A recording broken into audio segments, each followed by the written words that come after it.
Bonjour à toutes et à tous, c'est Mourad Ifri. Bienvenue dans une nouvelle vidéo dédiée à l'explication du cours de français au collège. Dans cette leçon, nous allons voir comment verbaliser correctement un sentiment. Nous allons faire le tour des expressions permettant d'exprimer trois sentiments, à savoir la peur, la tristesse et l'étonnement. Quelle est la nature de ces documents que vous avez dans votre livret de français, page 133? Oui, les deux documents sont des extraits des pièces de théâtre. Lisez le premier extrait et remplissez le tableau suivant. Vous allez dégager les sentiments ressentis par les frères du Petit Poucet et les expressions qui leur permettent de les exprimer.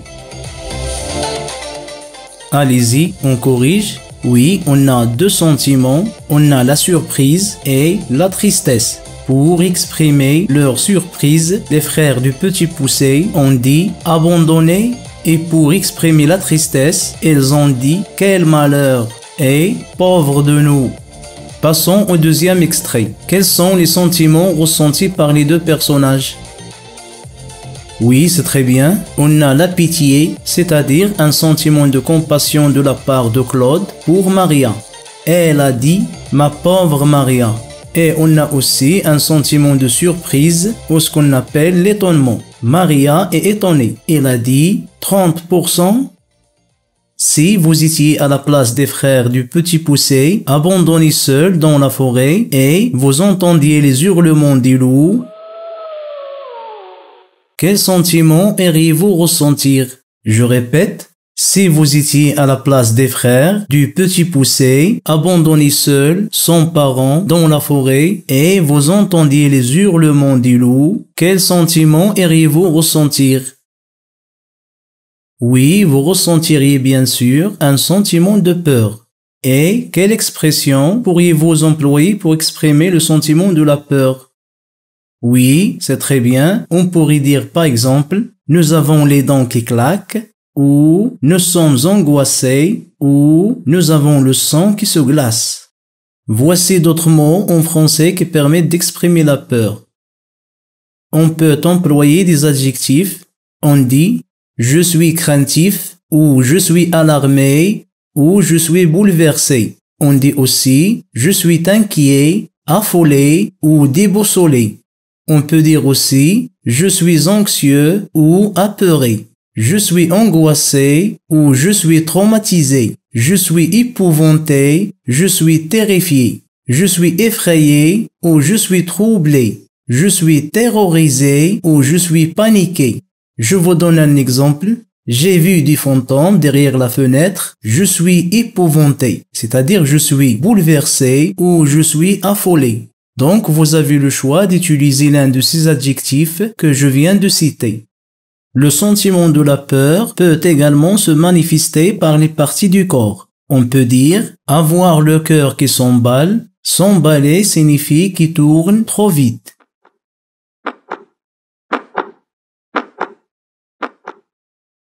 Avoir le cœur qui bat la chamade, c'est-à-dire qui bat très fort. On peut dire aussi on a la gorge sèche ou nouée. On dit aussi on a le souffle coupé.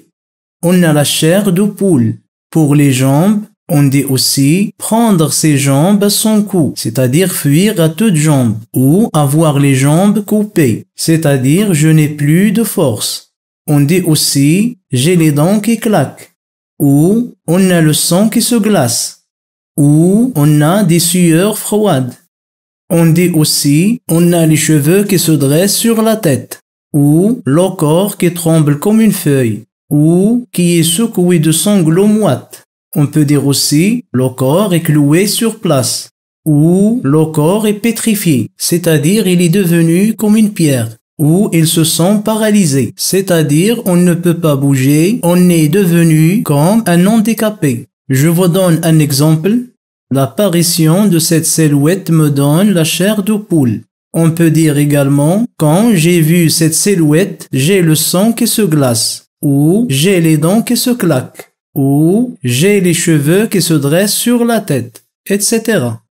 On peut employer des couleurs pour exprimer la peur. On peut être vert de peur parce qu'on a eu une peur bleue. Dans ces cas-là, notre visage blêmi devient pâle, presque blanc, voire même transparent. Je vous donne des exemples. Cet homme a une peur bleue des coups de tonnerre. C'est-à-dire cet homme a une peur intense quand il entend les coups de tonnerre. On peut dire aussi, quand le tonnerre gronde, cet homme devient vert de peur. On a également la possibilité d'employer des expressions qui résultent des manifestations internes de la peur. On peut dire « on ressent des sueurs froides »,« on transpire »,« on a la gorge sèche »,« les mâchoires se contractent »,« on est glacé d'épouvante »,« on a la respiration bloquée »,« on ressent des tremblements »,« on a la chair de poule ». Je vous donne un exemple. À la vue de ces fantômes derrière la fenêtre, on est glacé d'épouvante. Passons au deuxième sentiment qui est la tristesse. Le sentiment de la tristesse peut se manifester par les parties du corps. On peut dire le corps se courbe ou se fige. Le son de la voix est voilé, sourd, atone ou rauque. L'adjectif atone signifie qu'il manque de dynamisme, d'énergie ou d'entrain. On peut dire aussi pour le débit des paroles, il est lent, il est hésitant. Pour le ton de la voix, on dit il est triste ou il est amer. Pour le visage, on peut dire le teint pâlit, jaunit et se plombe. Et pour la forme, c'est-à-dire du visage, on dit s'allonge, se creuse, se ferme. Pour la peau, on dit elle se ride, elle se plisse. Et pour les yeux, on dit ils pâlissent, se ternissent, rougissent, se mouillent, se noient, versant des larmes ou se ferment. Pour le nez, on dit il se pince. Pour la bouche, on dit elle s'abaisse ou il se tord. Pour les lèvres, on dit elle se serre ou elle siffle. Je vous donne un exemple. Après la mort de son père, elle est devenue triste. Son visage se ride et ses yeux se ternissent.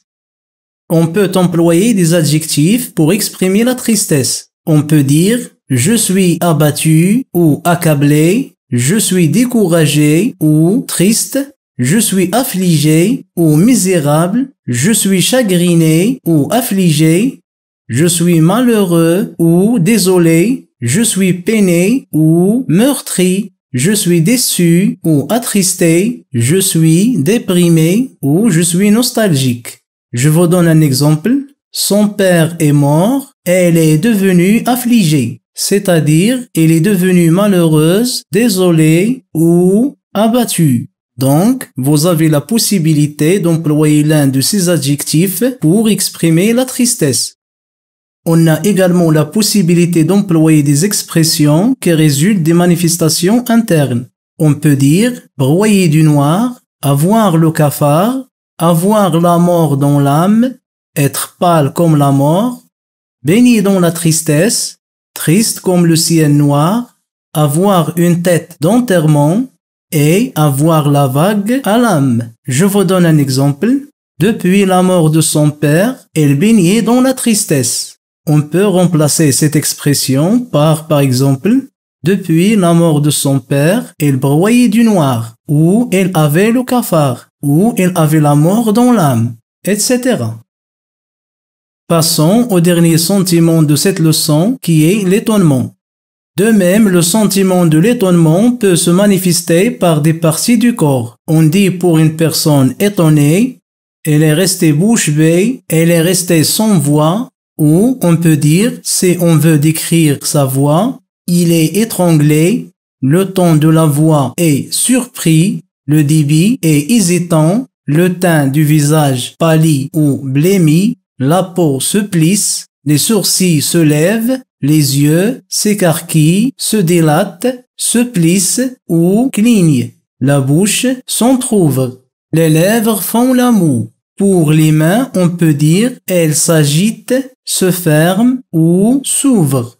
Et pour les pieds, on dit frapper des pieds ou bondissent des pieds ou trépignent. Je vous donne un exemple. Il est là, immobile, bouche bée, incapable d'articuler un mot. On peut également employer certains adjectifs qualificatifs pour exprimer l'étonnement.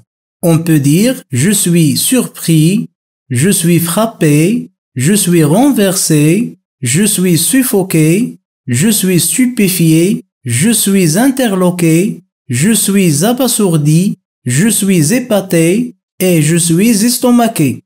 Je vous donne un exemple. Les spectateurs sont interloqués de voir ce garçon qui parle avec une voix de vieux. On peut remplacer interloqué par un autre adjectif comme les spectateurs sont surpris ou les spectateurs sont épatés ou ils sont stupéfiés de voir ce garçon qui parle avec une voix de vieux. Ce qui est des manifestations internes de l'étonnement, on peut dire couper le souffle, non pas croire ses yeux ou ses oreilles, ne pas en revenir, en rester baba, tomber des nues, rester comme de ronds de flanc, les bras m'en tombent, tomber de haut, et regarder avec des yeux de poule qui fait l'œuf. Je vous donne un exemple. Tout le monde en reste baba de voir ce garçon qui parle avec une voix de vieux. On peut remplacer l'expression on reste baba par l'expression « regarder avec des yeux de poule qui fait l'œuf ». On peut dire « tout le monde regarde avec des yeux de poule qui fait l'œuf ce garçon qui parle avec une voix de vieux ».